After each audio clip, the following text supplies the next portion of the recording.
Hello everyone!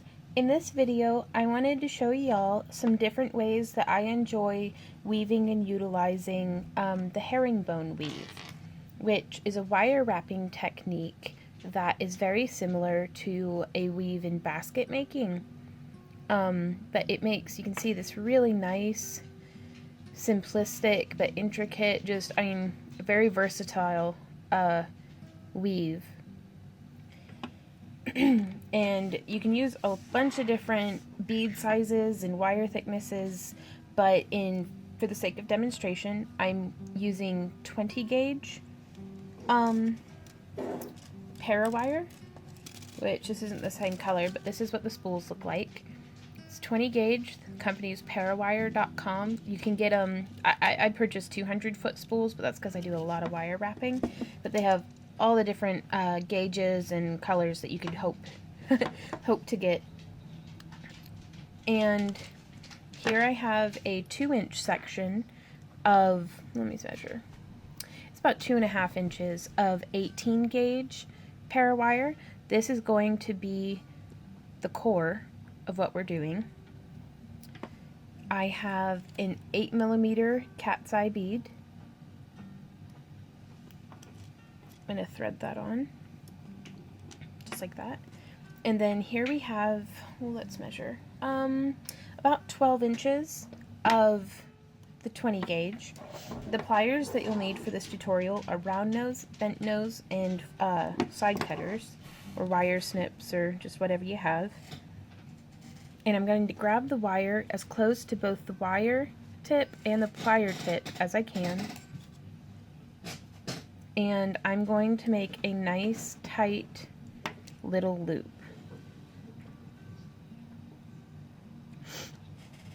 Just like that. And now, if it's on a vertical plane like this, let's turn it to where it's on a horizontal plane. And I'm going to grip it right here in my pliers and kind of just arch it around. I want to get a nice little curve started. And so now we'll grab up our core wire, and for making bead links like this here,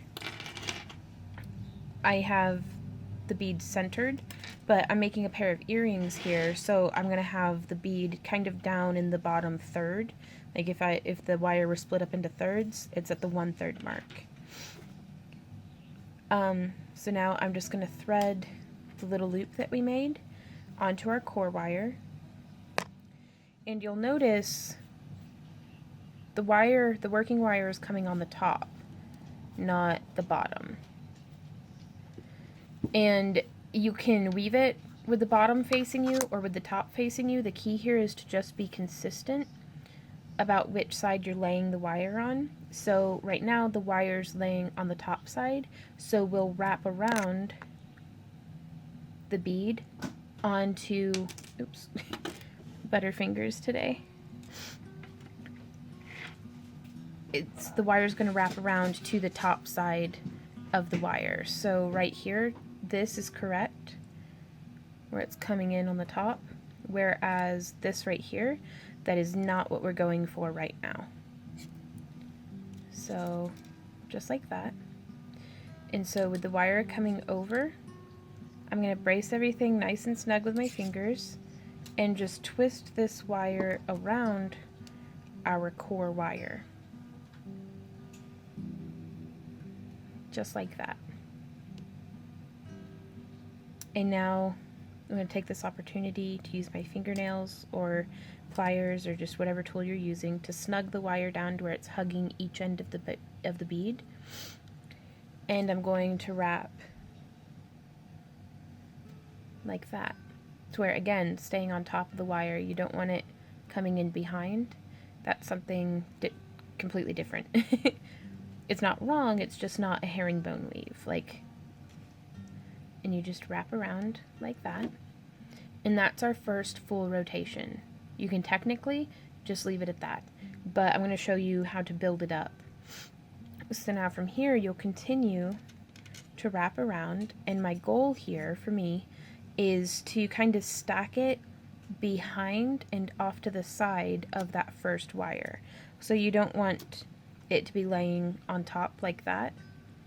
That won't get the same effect. Now also, don't hesitate to experiment with different wire placement, but to get this look, that's what I'm demonstrating today.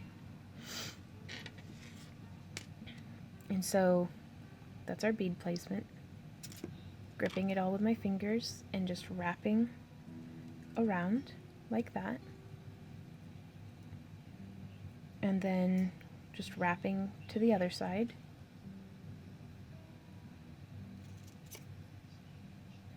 I use my fingernails a lot in my wire wrapping to kind of brace everything against each other. So that's our second rotation.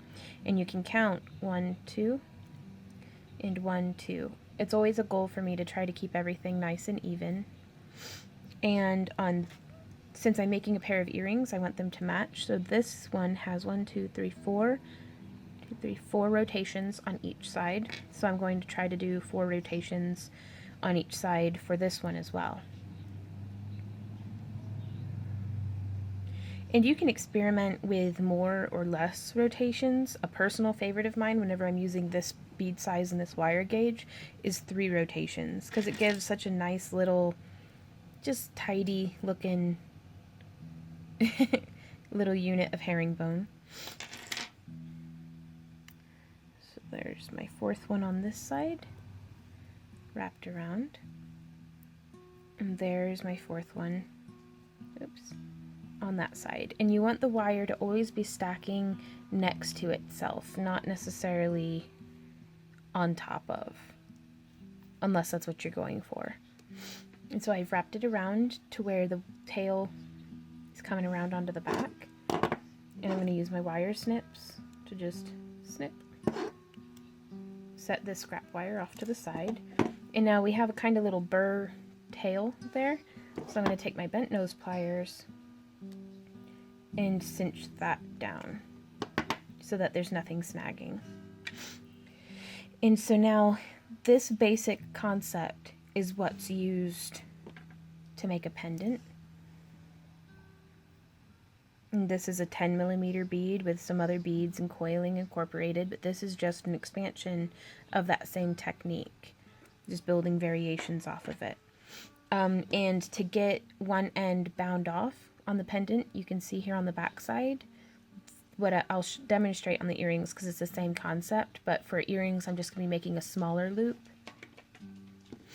And here you can see we have the shorter tail, and I'm actually just going to bend that up like this, snip it down to about 1/4 of an inch, and then use my round nose pliers, oops, to tuck that in towards the bead, because the last thing you want is for this to get tangled into your hair, or if you put on a scarf or something.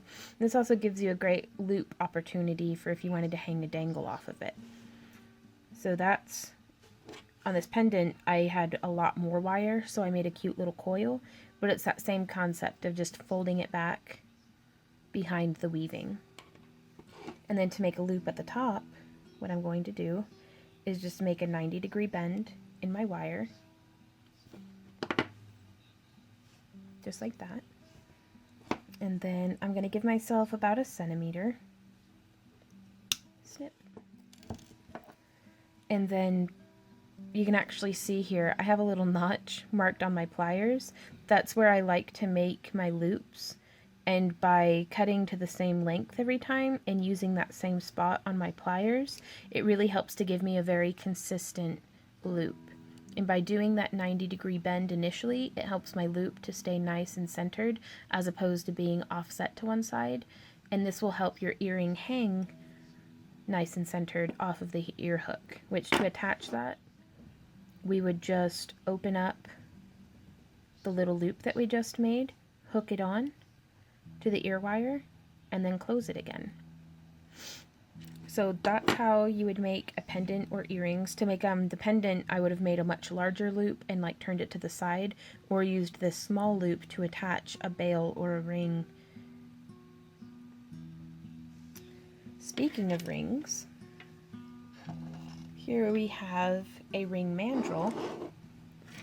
And this is a very nice amber bead that's been wrapped in hematite parawire, and it's strung up on 10 inches of 20 gauge wire, and it's been wrapped in 20 gauge as well.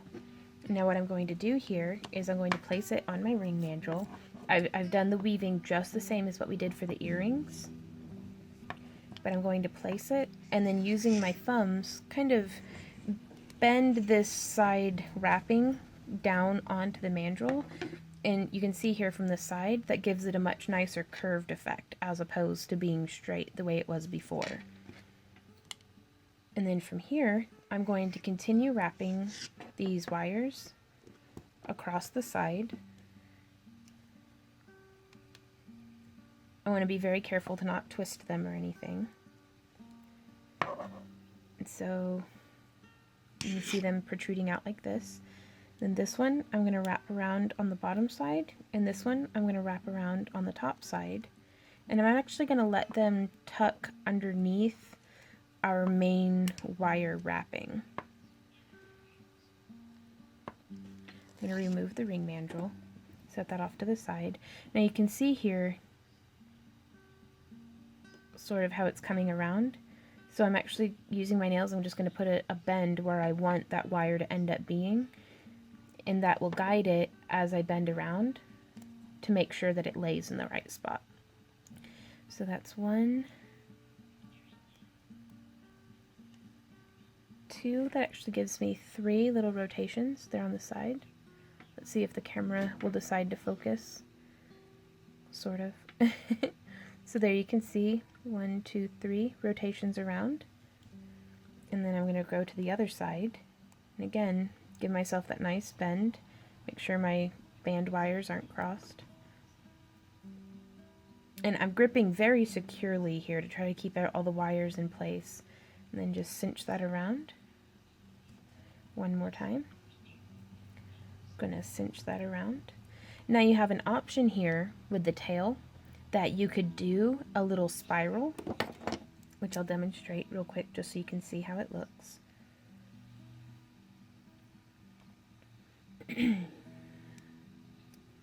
But yeah, you could do a little spiral coming off the side,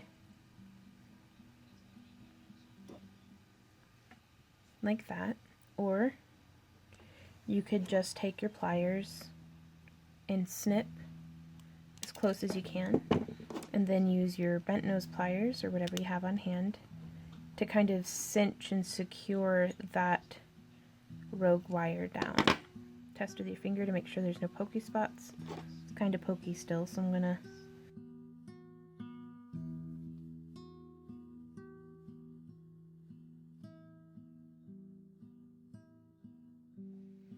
So I'm bending my wire in a 90-degree bend in opposite directions. So we have this one bent that way, and I'm going to rotate, and then I'm going to bend that way.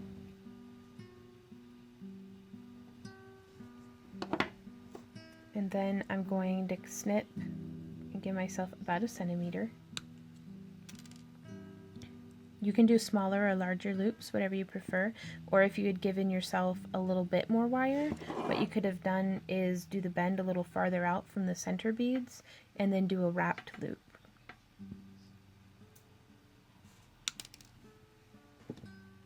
And so from here, I'm just going to grip the pliers on right near that notch as close to the tip of the wire as I can. I'm going to bend it around. Sorry, didn't mean to go off camera there. And keep bending it around until it sits nice and snug and flat. And then do the same thing on the other side. So this is how the little links turn out. And the next step in doing this, I'm going to grip one side with my pliers and the other side with my other pliers, and I'm just going to turn it so that they are perpendicular to each other. One is horizontal and the other is vertical. And now from here, I'm going to open up this link and thread it onto the next one. Oops. making sure that they're both facing the same way. You don't want to thread it on and have them going opposite, unless that's what you're going for, in which case, go for it. But I'm trying to be consistent through this bracelet, and right now I have all of them with the front kind of facing forward. So I'm just going to close that. And you can actually see on this end, I had done very similarly to how I did for the earrings. I had the bead be offset from the center towards the other end, and I just made a little curled loop for the latch. And I have some rings made out of this same metal type that I'm going to hook on there, but it would just hook through, right? Let me pull that ring out, and I can show you. Well, I was wrong. I don't have it in the same color scheme. So what I'll do is grab up my 18 gauge and wrap a loop real quick. So I'm just making a large loop there with my pliers. This is 18 gauge wire. I don't know if I said that. Kind of scatterbrained right now. And then snip that down. Press it flat with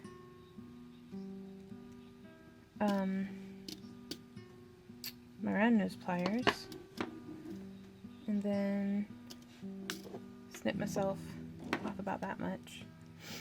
And I want this to be kind of turned and offset, so I'm actually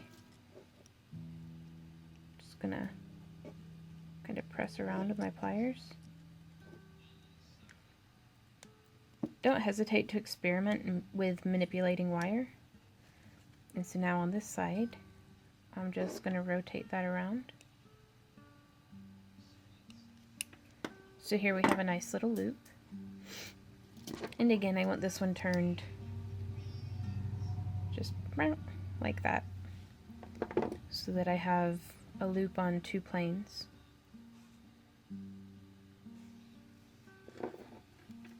I'm going to open that loop up, hook it onto the end,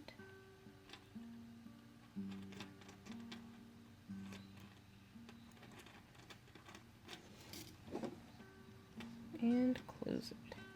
And so now it's got a well-lengthed bracelet that just hooks right through,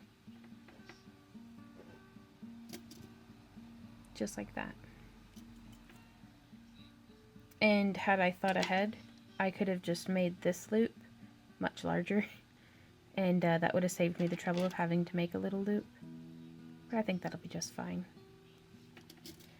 So I hope you all enjoyed this tutorial. If you did, please like, share, and subscribe. Tell your friends. And I've been uploading tutorials, or at least videos, daily. So if you'd like to support the continuation of free tutorials, as well as participate in my monthly fairy house giveaway, please check out the link down in the comment area for Patreon, where just for $1 a month you put your name in the hat to win a fairy house. And that's pretty cool. So thank you guys so much for watching. I hope you all have a beautiful day, and I'll see you guys around. Bye.